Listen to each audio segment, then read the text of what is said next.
Мұхтар Джакишевтің Қазатом өнеркәсіпті басқарған қалай болды? Мен біраз жайттан бастағым келеді. Қазатом өнеркәсіпке кетер алдында менде нөлден құралған Алау-Трансгаз компаниясы болды. Бұл Казкоммерцбанкпен бірлескен жоба болатын. Банк аймақтық газ компанияларының мемлекеттік акцияларын сатып алды. Мен басқаруды бастадым. Әр тараптың өз акциялары болды. Өңірлік газ компанияларының үлестерін сатып алған кезде, олардың балансында мүлігінің жоқтығы бұл бланкерлер екені анықталды. Қолдарында тек құжаттар, мөрлер және мыңдаған газ баллондары болды. Қалғанның бәрі суреттеліп, басқа қожайындарға тиесілі болды. Ол барлық жерде болды. Қарағандыда, Ақмолада, Өскеменде ғимараттар болды, бірақ олар ақша келмеді. Керісінше шығын болды. Жағдайды шешуге, ұйымдастыру мәселелерін шешуге кірістік. Жұмыстың 3-ші айында біз кепілге сатып алып, 300 тонна газ саттық. Газды сатқаннан кейін қарызға алған ақшамызды қайтардық. Содан кейін газды сатып алу үшін қайттан қарызға қаражат алдық. Яғни, бастапқыда айналмалы схема бойынша жұмыс істедік. Бастапқыда кәсіпорынның балансында өз ақшасы болған жоқ. Ал 11 айдан кейін біз айына 14 мың тонна газ сататын болдық. Оның үстіне біз активтердің басым бөлігін қайтарып алдық. Біз акционерлік қоғам құрып, ескі мүліктеріміздің орнына акцияның бір бөлігін соларға бөліп бердік. Жалпы көп ұзамай табысты кәсіпорынға айналдық. Неше түрлі әңгіме болды. Мысалы, Ақмолаға келгенімізде газбен қамтамасыз етумен айналысатын 54 түрлі компания болды. Көп ұзамай мен бұл кәсіпкерлерді жинап, 5 айдан кейін олардың бұл жерде бизнесі қалмайтынын айттым. Мен мұны оларға, бизнесмендерге ашық айттым. Мен оларға дилер болуды ұсындым. Бірақ Ақмоладан тыс жерде. Кейбір кәсіпкерлер ренжісе, кейбірі қорқыта бастады. Ақылдылар төбелесудің түкке тұрғысы екенін бірден түсініп, өздеріне белгілі бір аймақтарды таңдап алды. 5 айдан кейін менде бірде-бір бәсекелес қалмады. Біз газ цистерналарының жүйесін ретке келтіріп, газ тұтынушыларының шамамен 70%-ын бірден өзімізге аламыз. Сондай-ақ біз олардың үйлеріне газ баллондарын жеткізу жүйесін жолға қойдық. Тұтынушылар мұның барлығын жоғары бағалады. Оның үстіне бәрі ГОСТ пен ережелерге сай болды. Біз цилиндрлердің сапасы мен қауіпсіздігін қадағаладық. Тұтынушыларды алдамай, контейнерлерді қатаң түрде ережелерге сәйкес толтырдық. Менің бәсекелестерімде мұндай техникалық мүмкіндіктер болмады. Ашығын айтсақ, біз демпинг жасадық. Біз газды бәсекелестеріміздің бағасынан әлдеқайда төмен бағамен сата алатын едік. Көп ұзамай маған ең қыңырлар да келді. Мен олардан сатып алу бағасына бензин сатып алдым. Ал сіз Алау-Трансгазбен қай жылдар жұмыс істедіңіз? 1997 жылдың сәуірінен 1998 жылдың қыркүйегіне дейін. Осы уақыт ішінде аяққа тұрып, халықаралық компаниялар бізге назар аударды. Мен кеткен кезде компанияның нарықтық құны үлкен болды. Ал 1998 жылдың қыркүйегінде Қазатом өнеркәсіпке көшу туралы ұсыныс түсті. Мен бас тарта алмадым. Алайда бастапқыда Қазатом өнеркәсіпке кететінімді білмедім.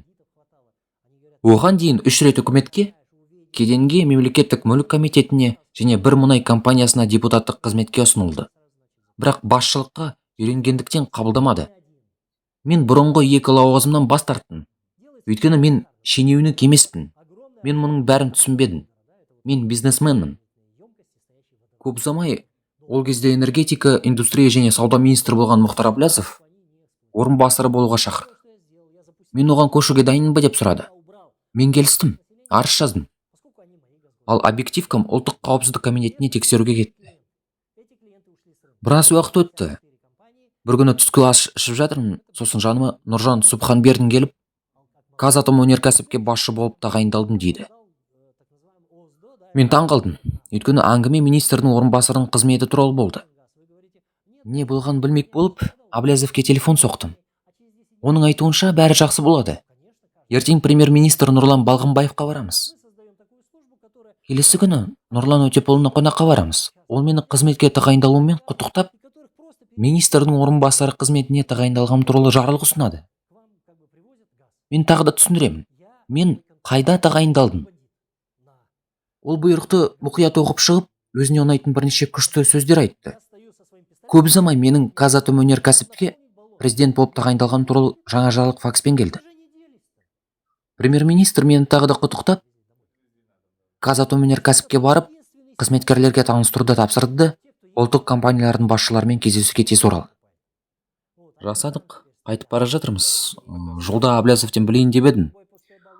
Қазатомөнеркәсіп қандай компания? Мұхтар біраз қараңғыланып, қарапайым компания, бәрін жұмыс барысында анықтайсың деп айтты. Жалпы сөз берді. Біз кездесуге келе жатырмыз. Онда Нұрлан Смағұлов, ол кезде азық-түлік корпорациясы, Ерлан Опушев, Қазтрансойл, Нұрлан Қапаров, Қазақ-Ойл, Серік Бүркітбаев, Қазақтелеком және Абылай Мырзахметов, Қазақстан темір жолы. Солар отыр. Олар кезек-кезек Нұрлан Балғынбаевқа есеп беріп жүр. Ал сол кезде аулада 98 жылдың қыркүйегі, жағдай қиын. Есептер бұлыңғыр. Барлығы үшін бәрі жаман. Сонда менің кезегім. Ал мен не айта аламын? Бірақ олардың барлығы үстел басында отырып бір ауыздан, ол жақта одан да барлығы жаман дейді. Және олар күліп жатыр. Қазатомөнеркәсіп бәрібір бұл не? Көп ұзамай маған сеніп тапсырылған шаруашылықпен танысуға бардым. Мен вахтаға көтерілдім, олар мені бірден кіргізбеді. Мені ешкім танымайды. Әйтеуір кірдім. Мен кеңсеме көтерілемін. Бұрынғы басшы қолымды қысып, кеңсенің, сейфтің, үстелдің кілтін береді де, мен баруым керек, әйтпесе қонақтар үйде күтіп отырған шығар дейді. Сосын кетіп қалды. Мен қабылдау бөлмесіне шығамын, онда ешкім жоқ. Хатшы бастығымен кетіп қалды. Не істеу? Дәлізге шығамын, қарасам, зейнет жасындағы әлде бір адам жүр. Бір-бірімізді танимыз. Степной кен басқармасының бастығы Евгений Филатович Иванин болып шықты. Олар менің кеңсеме барды. Менің оған бірінші сұрағым, Қазатомөнеркәсіп бұл не дегенмен? Оның бәрі ол әрине есеңгіреп қалды. Біз ұзақ сөйлестік. Ол маған бірте-бірте бәрін түсіндіре бастады. Мен адамдармен танысып, істің мәніне үңіле бастадым. Ал компанияның шаруасы апатты болды. Жұмысшылардың жалақысы жарты жылдан бері төленбеген екен. Халық ереуілге дайын. Уранның бағасы түсіп, құны өсіп жатыр. Есеп шотың бәрі тұтқындалды. Ол кезде Қазатомөнеркәсіп президентінің қол қоюға да құқығы жоқ еді. Компания сыртқы бақылауда болды. Ал Халық банкінің атқарушы директор компаниясының вице-президенті креслосында отырды. Кезінде Қазатомөнеркәсіп Халық банкі мен Казкоммерцбанктен жылдық 18%-бен 18 миллион доллар несие алған. Мен келгеннен кейін бірнеше ай өткен соң банктер бір жақты тәртіппен пайыздық мөлшерлемені 29%-ға дейін көтерді. Келісім бойынша олардың бұған құқығы болды. Кем дегенде 100% емес. Бұл үшін рахмет. Біріншіден, мен компанияның қаржылық тәуелсіздік алу үшін осы ауыр жағдайлардан құтылу керек деп шештім. Біздің банктер алынған несиені қайта қаржыландырудан бас тартты. Нәтижесінде біз шетелдік банктерге өз мүмкіндіктеріміз бен дағдарыстан шығудың қысқаша бағдарламасын сипаттайтын 350 хат жолдадық. Тек бір ғана шағын неміс банкі жауап берді. Ол бұрын ешқашан халықаралық аренада ойнап көрмеген. Westdeutsche Landesbank Gerizentrale. Келіссөздер үшін бірнеше сапарлардан кейін біз олардан 3 жыл мерзімге жылына 7%-бен 25 миллион доллар алдық. Біздің активтерімізде үлбі металлургия зауыты болды. Онда да 6 ай бойы жалақы төленбеген. Зауыт құрамына 4 зауыт кірді. Уран, тантал, бериллий және механикалық. Уран зауытында іс жүзінде тапсырыс болған жоқ. Бұрын Ресей 300 тонна уранға өтінім берген. Мен келгенше зауыттың қуаттылығы 1200 тонна болатын, өтінім небәрі 4 тонна болды. Солай бола тұрса да, Ресей ол кезімде келісім шарттың 25%-ын ғана қолма-қол ақшамен төледі. Қалғанның барлығы не вексель арқылы, не болгар бұршағы немесе чех аяқ киімдері сияқты өте жоғары бағамен шығарылды. Тантал зауыты ол кезде бір мақсатпен келген компанияның бақылауында болды.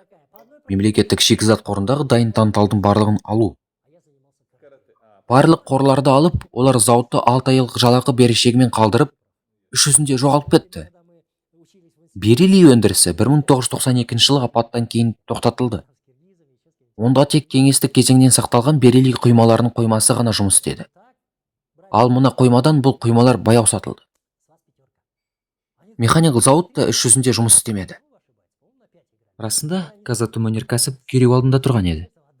Нұрлан Балғынбаевтың өзі айтқандай, мен компанияны өркениетті түрде қажетсіз әлеуметтік салдарсыз банкротқа ұшыратуым керек еді, және мүмкіндігінше кәсіпорын қызметкерлерін жұмысқа алу үшін тағайындалдым. Ол кезде мамандар Казатомөнеркәсіпті қайта жандандыру мүмкін емес деді. Тағайындалған соң 2 аптадан кейін үкімет отырысында сөз сөйлеп, компанияны дағдарыстан шығару жоспарлары бар екенін айттым. Олар таң қалды. Бірақ соңында менің жауапкершілігімде өндірісті қалпына келтіруге мүмкіндік берді. Ал біз мұны істей бастадық. Біріншіден, біз өнімнің өзіндік құнының төмендеуін қамтамасыз еттік. Мен барлық басқармалар мен кәсіпорындардың басшыларымен шындап сөйлестім. Сонда олар деректерді нақты құны бойынша көрсетеді. Біреу айлакер болса, дереу жұмыстан шығарамын деп бәріне ескертті. Мен келген кезде уранның әлемдік нарықтағы бағасы 1 фунтына $10,5 шамасында болды. Ал баға құлдырауын жалғастырды. 2001 жылға қарай баға $6,8 дейін төмендеді. Яғни, біз үшін шығынды азайту өте қажет болды. Соның нәтижесінде шығынды 2,2 есеге 1999 жылы $11-12 $6 дейін төмендетіп, ақыры рентабелді болуды тоқтаттық. Екіншіден, жұмысшылардың тұрмыс жағдайын жақсартуға кірісті. Мен шахталарды аралап көрдім, және ол жерде толық қираулар билеп тұрған көрдім. Жұмысшылар хайуандық жағдайда жұмыс істеді. Дәретханалар, душтар, киім ауыстыратын бөлмелер, асханалар нашар жағдайда болды. Біртіндеп осы жағдайларды жақсарта бастадық. Қызметкерлерде қызығушылық ұшқынын тудыру маңызды болды. Үшіншіден, жалақы жағдайын түзеттік. Қызметкерлерді түрлі бонустармен ынталандыра бастадық, және тағы басқалармен.